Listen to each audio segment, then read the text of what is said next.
Hello दोस्तों, कैसे हैं आप सभी। मैं आपका होस्ट और दोस्त अनिल कुमार फिर से एक बार स्वागत करता हूँ डिजिटल ज्ञान में। और आज हम जिस विषय पर चर्चा करने जा रहे हैं वो बहुत जाना माना विषय है और कई लोग इसको लेकर काफी परेशान भी है, बहुत कुछ जानना भी चाहते हैं। तो चलिए शुरू शुरू करते हैं। ट्रेजर एनएफटी के बारे में जैसा आप जानते ही हैं, जो आज की डेट में बहुत बड़ा नाम भी बन चुका है और इसने अपने नाम बनाने के साथ साथ में कई सारे ऐसे मिस्ट्रीज मतलब कि और चीजों को मतलब कि छुपाया है, या कह लीजिए कि इसके पीछे कई बड़े स्कैमर्स के चेहरे थे, जो ये स्कैम धीरे धीरे सामने आया है। जैसे कि बहुत लोग जानते हैं कि ट्रेजर एनएफटी ने काफी टाइम से विड्रॉल स्टॉप किया हुआ था, किसी को भी विड्रॉल नहीं मिल रहा था लास्ट मार्च से। तो कंपनी ने चलो धीरे धीरे उम्मीदें जगा रखी थी सबके अंदर में, कि लोगों के अंदर भी उम्मीदें थी कि होप आज नहीं तो कल शायद कुछ हमें मिल जाएगा और कंपनी हमें हमारी बात सुनेगी, कंपनी हमें देगी। तो जैसा कि हम लोग जानते हैं इस विषय के बारे में कि कंपनी ने स्टार्टिंग में सबको जो विड्रॉल देना बंद किया था, स्पैक लिस्टिंग का सहारा लिया था कि स्पैक लिस्टिंग और ऑडिटिंग चल रही है, जिसके चक्कर में हमें मतलब कि काफी टाइम लग रहा है, तो अभी हम विड्रॉल आपको नहीं दे पाएंगे, आपके फंड सिक्योर है। ये कहते कहते कंपनी ने काफी टाइम खींच लिया। आज पूरे 8-9 महीने हो चुके हैं इस बात को। इसके बाद में कंपनी ने धीरे से अनाउंसमेंट किया कि मतलब कि हम वापस आ रहे हैं, बहुत बड़े अनाउंसमेंट के साथ में, बहुत बड़ी चीजों के साथ में। और कंपनी कम बैक कर रही है। कम बैक भी किया कंपनी ने, धीरे धीरे कंपनी ने कई सारे नोटिफिकेशन डालने स्टार्ट किए। नोटिफिकेशन में यही था कि बहुत सारी चीजें चल रही है बैकग्राउंड के अंदर में, उस चीजों को हम मतलब दुरुस्त कर रहे हैं, दुरुस्त करके आपके फंड सिक्योर एंड सेफ है। तो ये सब चीजें बोल के कंपनी ने मतलब कि सबको एक उम्मीद जगा रखी थी, और लोगों के अंदर भी एक उम्मीद थी, जैसे कि सबको होना ही चाहिए कि हाँ भाई हमें हमारा फंड मिल जाएगा, पूरा नहीं मिलेगा तो जो हमारा रियल फंड है वो तो मिलेगा ही एटलीस्ट। तो ये करके कम्युनिटी काफी एक्टिव हो चुकी थी और कंपनी कहीं ना कहीं बैकग्राउंड में यही गेम प्ले कर रही थी कि कम्युनिटी को जितना एक्टिव किया जाए उतना बेटर है। हम बड़े से बड़े लीडर को छोड़ के अगर छोटे जो है, जो नेटवर्क के अंदर में जुड़े हुए थे, वो सारे एक्टिव हो जाएं। तो ये एक्टिव होने के बाद में कंपनी ने बोला कि हम आपसे कोई भी डिपॉजिट करने के लिए नहीं बोलेंगे और आपको हम डायरेक्टली विड्रॉल देंगे। ठीक है, कंपनी का ये कमिटमेंट था। तो इस कमिटमेंट के चलते सारी कम्युनिटी एक्टिव हुई, काफी सारी मीटिंग्स होने लगी, जूम मीटिंग्स होने लगी, बहुत सारे लोग अवेयर करने लगे अपनी टीम को कि ऐसा ऐसा होने वाला है, ऐसा ऐसा कर लीजिए, अपनी आईडी संभाल के रखिए, आप लोगों को विड्रॉल मिलेगा। लेकिन कंपनी ने इसके बैकग्राउंड में क्या गेम प्ले किया। कंपनी का सीधा ही अनाउंसमेंट आया कि ब्लैक रॉक ने हमारे साथ करार किया है इन्वेस्टमेंट के लिए। और ब्लैक रॉक बहुत बड़ी जो जानी मानी हस्ती फाइनेंशियल इंस्टीट्यूशन है, वो इतनी जल्दी किसी का नाम इन्होंने ले लिया बिना किसी प्रूफ के, नाम लेकर ट्विटर पे हर जगह इन्होंने फैलाया।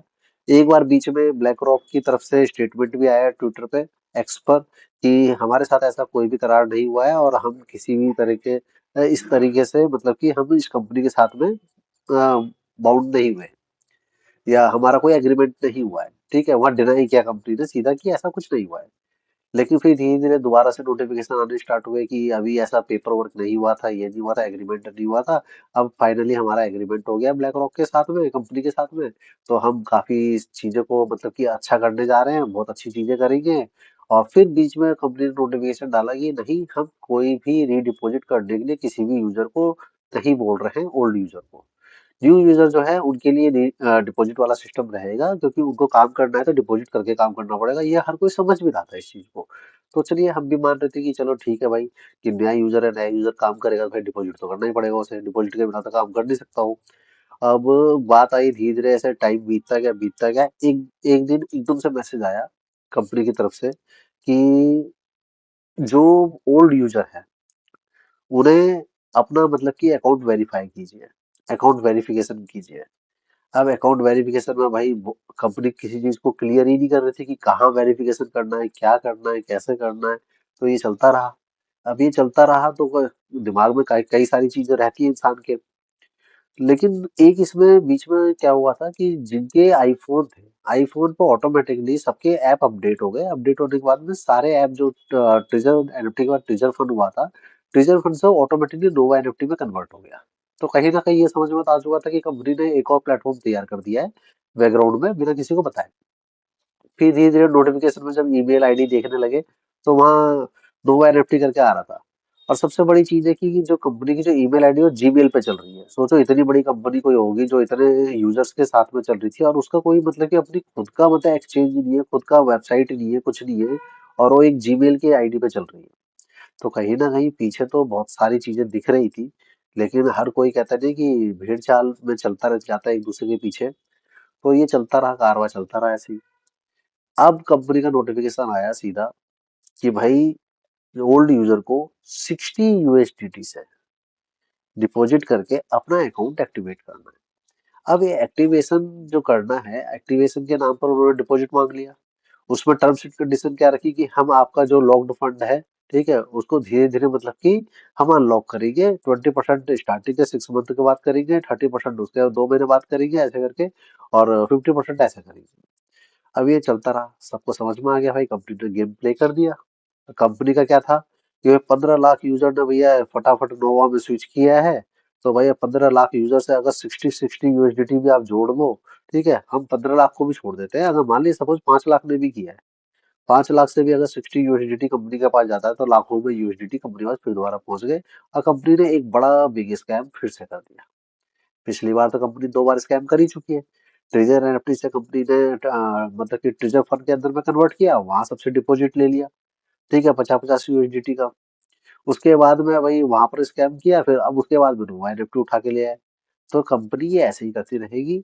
तो मेरा सभी यूजर्स से यही एक बात कहनी है कि कृपया करके कोई भी डिपॉजिट ना करें इसके अंदर में। ट्रेजर एनएफटी का पूरी तरीके से बायकआउट करें। इसको जितना बदनाम कर सकते हैं उतना बदनाम करें। ये किसी तरीके से किसी भी थर्ड पार्टी ऐप के थ्रू किसी भी पब्लिक से कमा ना सके। और इनका एक षड्यंत्र आपको क्लियरली समझना होगा कि ये खाली एशिया से ही कमा रहे हैं।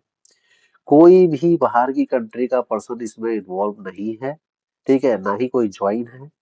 आपने आज तक किसी भी फॉरेनर्स की फोटोग्राफ नहीं देखी होगी इसके अंदर में। जितने भी ज्वाइन है सारे इंडिया, पाकिस्तान, बांग्लादेश, ठीक है, श्रीलंका, ऐसी कंट्री से है। तो सीधी सी बात है, कोई ना कोई स्कैमर बहुत बढ़िया है इसके अंदर में, बहुत दिमाग लगा रखा है उसने, और वो एशिया के लोगों को बेवकूफ समझता है और लोगों से कमा रहा है। तो मेरा सबसे यही अनुरोध है कि भैया इसको बायकआउट कीजिए। किसी भी तरह की कोई डिपॉजिट नहीं करना है इसके अंदर में, किसी तरह के स्कैम के अंदर में नहीं फंसना है। और भाई मेहनत से, ईमानदारी से, जायज प्रोजेक्ट में, जो प्रोजेक्ट आपको ठीक लगता है उसका रिसर्च कीजिए, सब चीज देखिए। देखिए, रिस्क तो सब जगह होता है, लाइफ का भी रिस्क है, आज है कल नहीं है, कुछ नहीं पता। ऐसे ही प्रोजेक्टों का भी होता है। प्रोजेक्ट भी अच्छे से अच्छे प्रोजेक्ट भी होते हैं, वो भी वही स्कैम कर सकते हैं, वो भी मतलब कि कल को ब्लैकलिस्ट हो सकते हैं, कुछ भी हो सकता है। चाहे वो इंडिया की कंपनी हो, चाहे वो फॉरेन की कंपनी हो, चाहे कोई सी भी हो। तो रिस्क रिस्क फैक्टर तो आपका सब जगह है। तो इस चीज को समझिए, बायकॉट कीजिए इस चीज का, ट्रेजर एनएफटी, नोवा एनएफटी को, ठीक है। इसने इतनी बार नाम बदल दिया है, हर बार नाम बदल बदल के स्कैम करने की कोशिश कर रहे हैं। तो कम्प्लीटली बायकआउट कीजिए। सिंपल सी बात है यार, बंदे को कुछ भी नहीं देना था, ना देता, कम से कम टीयूएफटी पकड़ा देता। टीयूएफटी यूजर किसी भी रेट में बेचती, वो पब्लिक के हाथ में रहता। इन्होंने तो टीयूएफटी भी नहीं दिया, कुछ भी नहीं दिया। आप खुद ही सोचिए ना दिमाग लगा के कि कंपनी स्कैम कर रही है कि नहीं कर रही। कंपनी स्कैम ही कर रही है ना, सबसे बड़ा स्कैम कर रही है। तो आप इसको बायकआउट कीजिए कम्प्लीटली, मेरा सबसे यही अनुरोध है, सबसे यही रिक्वेस्ट है। कम्प्लीटली बायकआउट कीजिए ट्रेजर फंड का, नोवा एनएफटी का। तो किसी भी तरीके से इसको सपोर्ट नहीं करना है। और जो आज भी इसकी मीटिंग कर रहे हैं उनसे बड़ा बेवकूफ मेरी नजर में कोई नहीं है जो बेफालतू मीटिंग कर रहे हैं। ठीक है, कोई मतलब नहीं बनता, ठीक है, किसी तरीके का। तो चलिए, मेरे मैसेज आप सबके लिए इतना ही था, ठीक है। Please buyout this treasure treasure NFT, treasure fund and Nova NFT, ठीक है। अगले वीडियो में आपसे फिर मुलाकात होगी। कोई अगर विशेष जानकारी होगी तो मैं दूंगा आपको। Thank you very much. Please like करें, शेयर करें, कमेंट करें, ज्यादा से ज्यादा कमेंट करें। आप लोग की क्या राय है, क्या आप जानना चाहते हैं और इसके बारे में। और बहुत लोगों के मन में कई सारे क्वेश्चंस होंगे, ठीक है, बहुत सारी चीजों का सबके आंसर तो मैं दे नहीं सकता हूँ। लेकिन आप कमेंट जरूर कीजिएगा, मुझे जिसका ठीक लगेगा मैं आंसर जरूर दूंगा, रिप्लाई जरूर दूंगा, ठीक है। मेरा क्या ओपिनियन है उसके बारे में। तो प्लीज चैनल को लाइक, शेयर एंड सब्सक्राइब कीजिए। Thank you very much for watching this.